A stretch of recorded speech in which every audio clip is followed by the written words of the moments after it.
The dawn light filtered through the gauzy curtains of Sarah's modest apartment, painting the room in soft hues of gold.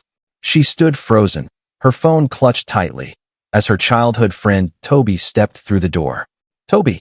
Oh, thank God, you're okay," she cried, her voice thick with relief as she threw her arms around him. "You look so strong, so alive. I've missed you terribly." "Toby, where's Ethan? Have you heard from him? He was supposed to be back from his deployment months ago." Toby's brow furrowed, his expression a mix of surprise and concern. "Sarah, Ethan's been back for a while now. Didn't he tell you?" Sarah's heart lurched. "Back? No, that's impossible. He would have called me." Her mind raced, replaying the last letter Ethan had sent from the military base, a brief note promising he'd return soon, that they'd pick up where they left off. Her fingers trembled as she dialed his number. The line rang, active and alive, which only deepened the knot in her stomach.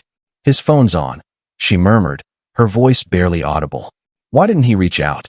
Without waiting for Toby's response, Sarah grabbed her scarf and bolted out the door, her pulse hammering in her ears. The chilly morning air stung her face as she hurried to Ethan's small house on the edge of town. A faint light glowed behind his curtains, a beacon in the early dawn. "Ethan! Ethan! Open the door!" she shouted, pounding on the weathered wood. "I see your light. I know you're in there. Ethan, please." The door cracked open, revealing Ethan's silhouette.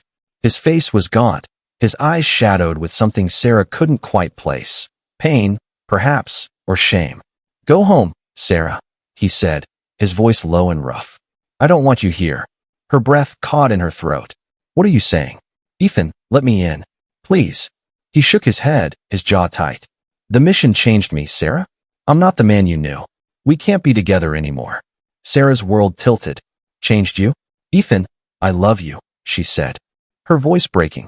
"We had plans. You promised me a future, a home, a family. You can't just shut me out."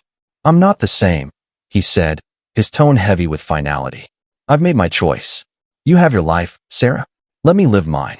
Her tears spilled over, hot against her cheeks. "If you didn't want me, you would have said something sooner. Why didn't you call? I waited for you, Ethan. All this time I waited."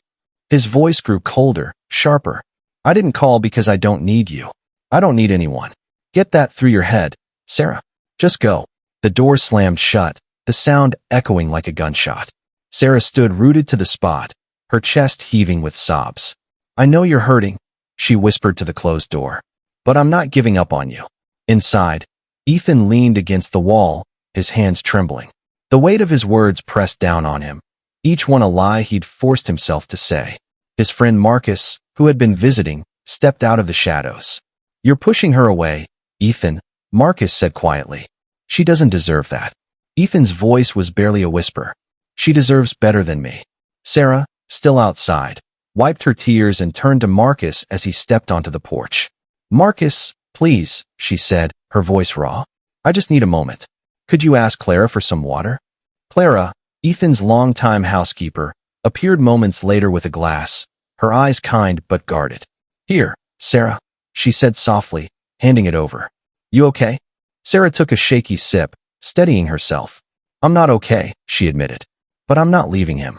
Ethan's shutting me out, but I know he's in pain. I can feel it." Clara sighed, glancing back at the house. "He's not the same man, Sarah. The mission, it broke him in ways you can't see." Sarah's resolve hardened. "Then help me see, Clara. Help me reach him." Inside, Ethan sat in his dimly lit living room, his wheelchair a stark reminder of the life he'd lost. Marcus hovered nearby, his expression heavy with concern. "She's still out there, Ethan," he said. "You can't keep doing this to her." Ethan's voice cracked. "Look at me, Marcus. I can't walk. I can't be the man she needs. I should have died out there, with honor. Not like this, sitting here useless." Sarah's voice came through the door, soft but firm. "Ethan, I know you're in there. I know you're hurting. But you're not useless. You're still the man I love. You're a hero. To me, to everyone." Ethan laughed, a bitter, hollow sound. "A hero? I'm a shell, Sarah. A cripple. You'll get tired of me. You'll be embarrassed to be seen with me, just like I'm embarrassed of myself." "No," she said fiercely, pressing her hand against the door. "I love you no matter what. We'll face this together. I'm not afraid of the hard days." Ethan's voice softened, but the pain remained. You say that now, Sarah. But what happens when I can't propose to you on one knee? When I can't carry you over the threshold? When I can't run after our kids in the park? You deserve a whole man, not this. I don't want anyone else, Sarah said, her voice trembling but resolute. I want you. We'll figure it out, Ethan. Together. He was silent for a long moment, his head bowed. You're the most incredible woman I've ever known, he said finally, his voice breaking. But I can't let you waste your life on me. My story's over, Sarah. Don't let yours end because of me. Sarah refused to leave. She sat on the porch steps, her mind racing with memories of their time together, the late-night talks, the promises they'd made under the stars. She thought of the time she'd been bedridden with a fever 2 years ago, when they'd just started dating. Ethan had stayed by her side, bringing her tea, reading to her, holding her hand through the worst of it. That was love, she thought. Not perfection, but presence. Clara joined her on the porch, her expression soft.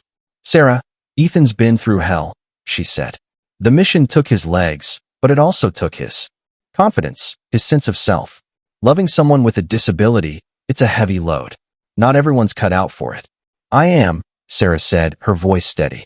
I love him, Clara. I need him. Please, help me get through to him. Clara hesitated, then nodded. All right, let's figure this out. The next day, Sarah returned, her heart heavy but determined. She knocked gently. Ethan, it's me. I'm not leaving. I know you're scared, but I'm not. I love you, and I'm here for you. From inside, Ethan's voice was faint, almost broken. Sarah, I'm not the man you fell in love with. I'm a burden now. You deserve someone who can give you everything. A normal life, a normal family. You are my family, she said, tears streaming down her face. And if you can't propose to me, then I'll propose to you. Lieutenant Ethan Hayes, will you marry me? A long silence stretched between them. Then, slowly, the door opened. Ethan's eyes were red, but there was a flicker of something new. Hope, perhaps, or surrender. Captain Sarah Monroe, he said, his voice trembling. Yes. 6 months later, the aroma of rosemary and garlic filled their small home as Sarah called out, Dinner's ready, love.